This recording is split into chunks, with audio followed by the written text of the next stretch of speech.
Olá, Lu, tudo bem? bom dia, Bom dia! tudo bom? Tudo bem, e você?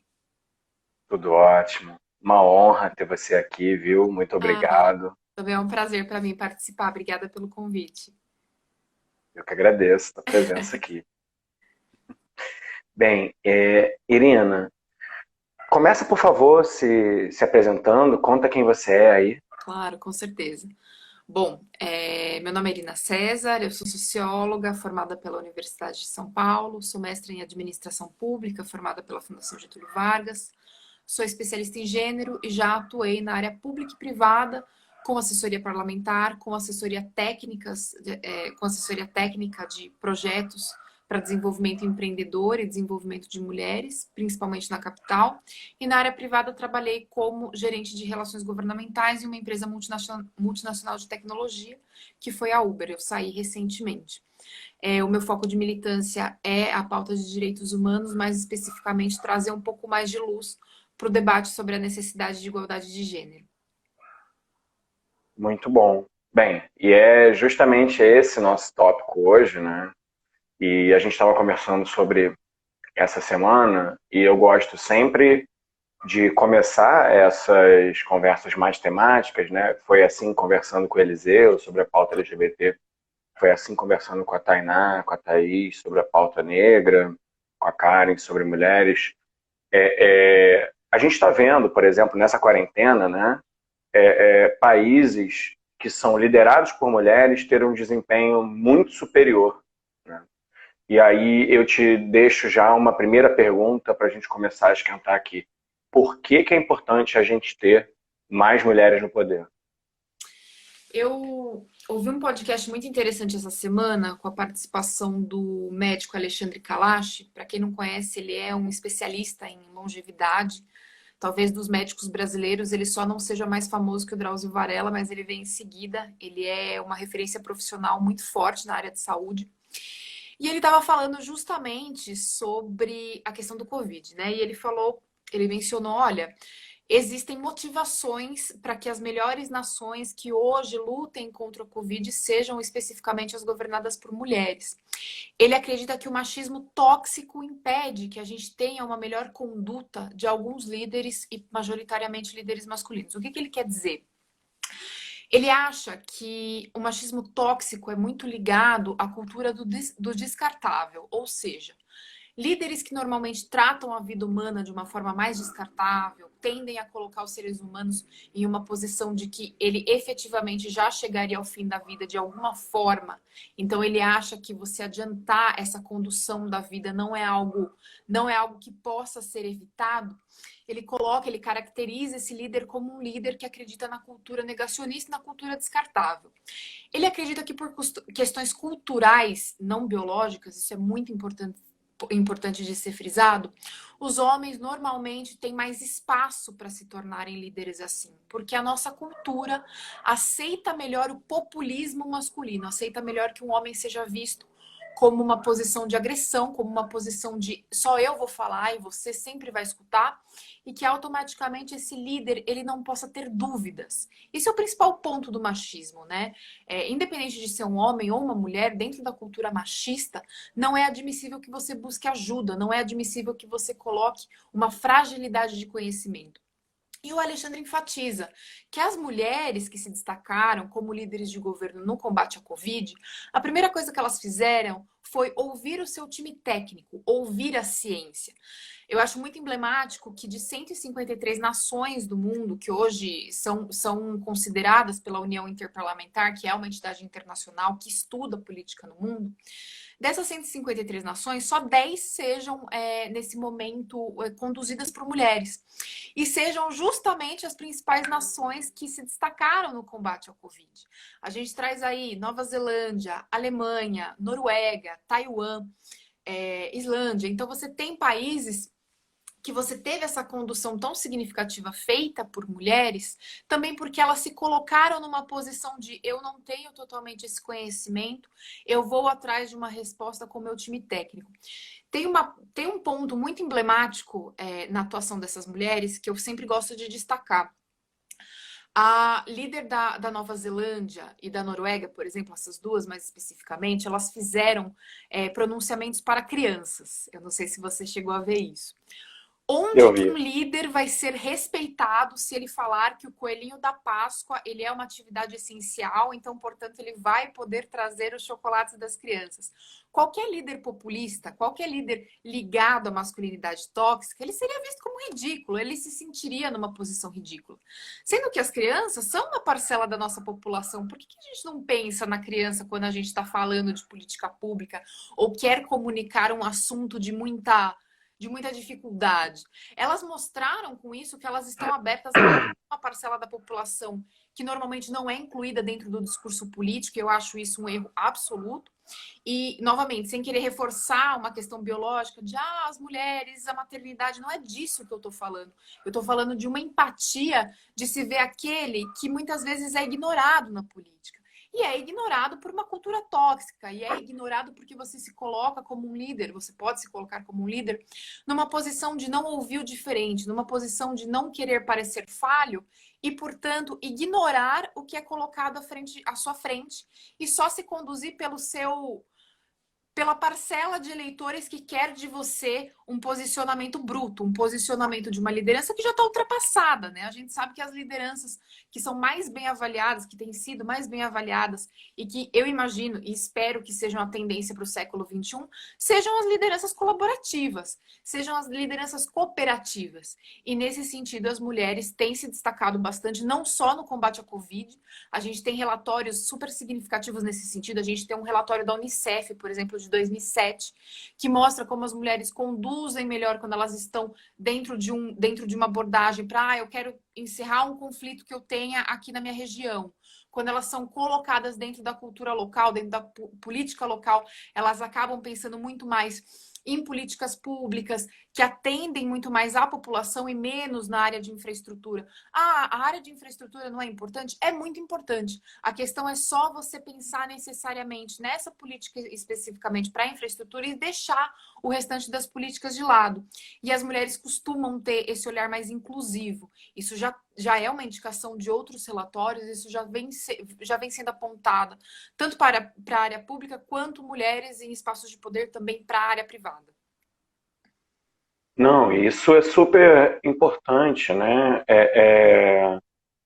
Eu vejo realmente um aumento aí da discussão desse tópico da masculinidade tóxica, mas principalmente nesse momento de país que a gente vê o quanto isso pode ser negativo e doloso mesmo para o país. Tá custando vidas, né? Está custando vidas, economia. Para além dessa questão das posições de poder, Irina, eu queria continuar um pouco nessa pergunta. Queria que você falasse um pouco mais, assim, tem muita coisa na bibliografia, né, que fala da importância da diversidade dentro de sistemas complexos para trazer uma resposta mais adequada, né? Você pode comentar isso um pouquinho para a gente também? Para além dessa coisa assim, da posição de poder, a gente falar dessa questão da diversidade do sistema político que precisa trazer mais mulheres? Eu acho que quando a gente fala de diversidade, é muito importante enfatizar que existe um espaço que tem pensado de uma forma mais eficiente na inclusão da diversidade do que propriamente a política, e não deveria ser assim. Eu quero trazer a questão da iniciativa privada. É lógico, a iniciativa privada ela não é única, tá? A iniciativa privada ela é extremamente diversa, poucas pessoas falam sobre isso, mas existe uma diferença tremenda entre uma pequena empresa, uma média empresa e uma grande empresa. Mas efetivamente, as grandes empresas, as multinacionais, as grandes empresas brasileiras, que hoje são em um número muito menor do que as pequenas e médias, é verdade, mas elas são as grandes puxadoras de tendência, as grandes puxadoras de novas práticas culturais para o ambiente privado. Elas têm se destacado muito em trazer a inclusão da diversidade, porque elas já perceberam que a diversidade nada mais é do que você olhar um ponto cego. O que a gente está querendo dizer com isso? Quando você traz um único segmento, quando você traz uma pessoa e o grupo que essa pessoa frequenta é sempre o mesmo, ele é sempre muito próximo, muito parecido, você acaba não vendo pontos cegos de comportamento, pontos cegos de cultura, pontos cegos de venda de produto, pontos cegos que podem te trazer, efetivamente, na área privada. A gente pode falar mais da questão do lucro, mas eu vou derivar isso depois para a área pública, para falar um pouco mais de eficiência. Você consegue trazer o ponto cego, você consegue pensar em pontos que você, por ter uma normalidade, uma singularidade, não conseguiria ver. Quando a gente fala de diversidade, a gente está falando de justiça social, é verdade. É justo que todos na nossa sociedade possam ocupar espaços, possam ser ouvidos, mas a gente não está falando só de justiça. Pelo menos não justiça individual. A gente está falando da melhoria do coletivo. Quando você enxerga um ponto cego, você melhora um produto, você melhora uma matriz, você melhora um acesso. A iniciativa privada já percebeu que quando ela pensa no ponto cego, ela vende mais, ela tem mais produtividade. Não é à toa que você tem grandes empresas, por exemplo, a McKinsey. A McKinsey já falou, até um determinado ano, 40% da minha equipe de diretores tem que ser mulher, porque senão eu não consigo fazer com que os meus produtos sejam efetivamente bem vistos no mercado e eles não tenham o ponto que a mulher tem de verificar. Olha, como é que isso daqui vai ser empático? Como é que isso aqui vai cobrir mais pessoas? E quando a gente olha para a política e para além efetivamente do cargo talvez legislativo, o cargo que você conseguiu ocupar porque você passou por uma eleição, na política, infelizmente, estamos mais atrasados do que as grandes empresas, do que a área privada mais capacitada.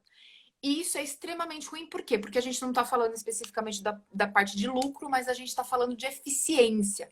Você não consegue criar políticas públicas tão eficientes se no corpo de desenvolvimento das políticas públicas você não tem pessoas que pensem nos pontos cegos.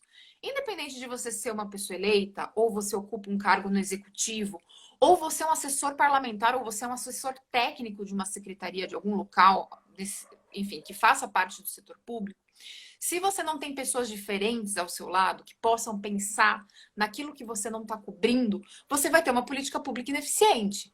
Tendo uma política pública ineficiente, você está tendo um gasto de dinheiro ineficiente. Então, consequentemente, o dinheiro de todos nós, ele poderia ser melhor empregado se a gente tivesse mais pessoas pensando nos pontos cegos, e esse dinheiro ele vai acabar sendo mal utilizado, o que vai repercutir no bolso de todos nós. Essa é uma questão que a gente também tem que pensar. Só existe ponto positivo para a gente trazer a diversidade. É a questão de justiça social, é a questão de eficiência, é a questão de lucro, é a questão de você efetivamente poder parar de errar onde você já errou muito. A gente já errou muito com política, a gente já errou muito com política pública. A gente precisa parar de errar. Eu acho que esse é o principal ponto da gente poder pensar na inclusão da diversidade. Eu gosto muito dessa ideia e de aprofundar isso, principalmente porque assim, a nossa ideia aqui é dar elementos também, né, para mulheres que estão vindo, que estão concorrendo. Então eu queria seguir assim nessa coisa das razões, né? Então, por exemplo, a gente sabe, né, porque são dados que já circulam muito, das questões de diferença salarial. A gente está vendo a questão da violência contra a mulher aumentando na pandemia. A gente sabe de todos os problemas relacionados ao trabalho que mulheres têm de jornada tripla, quádrupla, quíntupla, muitas vezes. A gente sabe que são mulheres que fazem os maiores deslocamentos em transporte público, porque quando o homem muitas vezes faz só o deslocamento casa-trabalho, a mulher faz casa, escola, trabalho, escola, casa, enfim. Fala um pouco mais sobre essas questões, assim, o que está diferenciando efetivamente, o que precisa ajustar, o que precisa melhorar, além desses exemplos, por exemplo, que eu já trouxe, ou se você quiser até aprofundar ele. É muito complicado, né? Porque quando a gente fala da pauta de gênero, tem tanta coisa que a gente precisa melhorar que a gente fica até um pouco perdido. Durante o meu mestrado, eu estudei uma especialista chamada Linda Mayokes e ela fala sobre as esferas de empoderamento feminino. Na teoria da Linda Mayokes, a mulher só chega à última esfera de empoderamento, que é a esfera da participação política, quando ela passou pelo empoderamento individual e pelo empoderamento familiar para finalmente cair no empoderamento social. Para Linda Mayeux, uma mulher não consegue participar da política e melhorar a sua sociedade se ela não tiver o seu empoderamento individual garantido, se ela não tiver acesso ao emprego ou boas condições para empreender, se ela não estiver livre de um relacionamento abusivo, se ela não tiver condições mínimas de saúde, moradia, para que ela possa efetivamente se desenvolver e, consequentemente, partir para o empoderamento de outros indivíduos. Para Linda Mayeux, a esfera de empoderamento familiar, por exemplo, ela não existe no homem, não porque o homem seja um ser que não quer viver com a sua família, mas porque na cultura do homem, não necessariamente ele se sente apto a disputar espaço político ou defender a sua sociedade dependendo do status da sua família. O que ela quer dizer com isso? Que a mulher só vai pensar na coletividade quando ela tiver certeza que aqueles que estão mais próximos a ela já estão garantidos ou já têm um nível de empoderamento importante. A primeira coisa que a mulher faz quando ela consegue uma renda extra é pensar no material escolar do filho, é pensar se o marido quer uma camiseta de time de futebol, que foi algo que eu vi muito no Nordeste brasileiro, as mulheres conseguindo ter mais dinheiro, e a primeira coisa que elas faziam, eu quero um material escolar melhor para o meu filho, eu quero a camiseta do time de futebol do meu marido, eu quero que ele esteja bem. A partir do momento que ela passou pela esfera do empoderamento familiar, ela passava para a esfera do empoderamento coletivo. E era muito engraçado que a mulher, o tempo todo que ela estava naquela esfera, partindo para o empoderamento social, ela só pensava, será que eu sou boa o suficiente para ser bom para os outros? Ela não pensava necessariamente o que aquilo ia dizer sobre o nome dela, se ela ia ficar famosa, se ela ia ser uma pessoa respeitada. Não, ela queria saber se ela traria eficiência, se ela traria uma melhor condição para a sua sociedade. E é muito complicado, porque a mulher ganha menos. Então, se ela poderia investir um pouco do dinheiro dela na comunidade, mas como ela ganha menos, muitas vezes ela tem que priorizar os filhos e a família. Ela tem mais dificuldade para ascender dentro da área privada, a cargos de chefia. Se ela tem mais dificuldade de ascender a cargos de chefia e caso ela tenha algum interesse em participar da política, ela vai ter mais dificuldade, porque como ela não ascendeu na área privada, quando ela vai para a disputa da área pública, fica mais complicado, porque as pessoas exigem dela, mas por que você não ascendeu na área privada? Como é que você quer vir aqui para a área pública, ter um cargo de destaque, se lá na área privada você não conseguiu isso? Mas na área privada, como em qualquer área, as mulheres passam muito por boicote.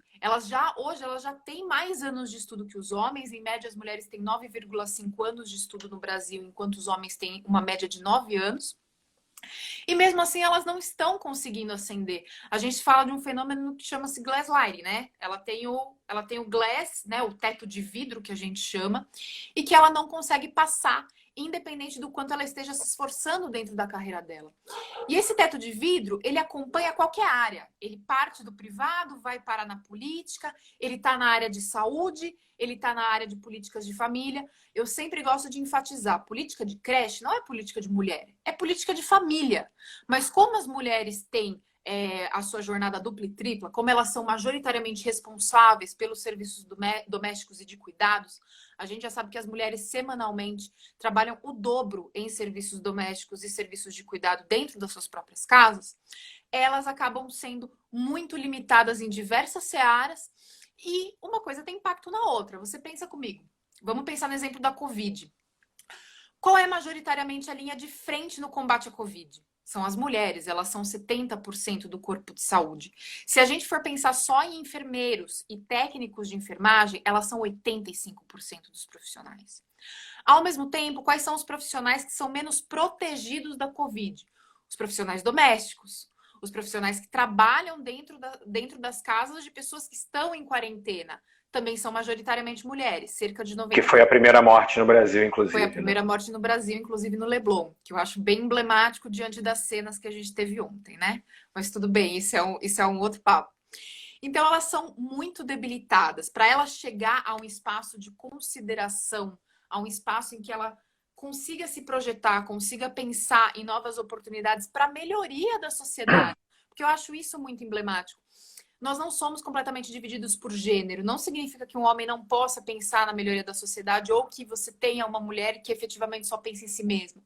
Mas a questão é que a construção cultural dá menos brecha para as mulheres terem um desempenho egóico, pensarem apenas na sua própria projeção. É muito difícil porque foi incutido culturalmente que elas precisam se destacar mais, que elas precisam trazer melhor os pontos que não foram pensadas por seus pares masculinos, porque elas sofreram mais.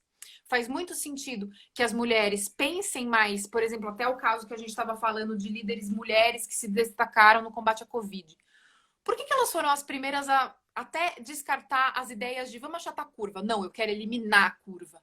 Porque elas sabiam que se a curva ascendesse, se a população fosse contaminada pela Covid, as primeiras a sofrerem seriam as mulheres, por conta da feminização da pobreza, por conta delas estarem em um espaço debilitado. E não deu outra. Veja que no Brasil, por exemplo, só no